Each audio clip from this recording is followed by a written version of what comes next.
The today's lesson is on the daily use English sentence. First of all, say something. Say something. Number two, keep speaking. Keep speaking. Number three, look ahead. Look ahead. Number four, sit straight. Sit straight. Number five, have fun. Have fun. Number six, come inside. Come inside.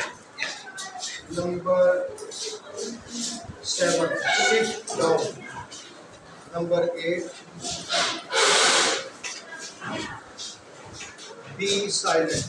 Khamosh raho. Number nine, very well. Number 10, hurry up. Hurry up.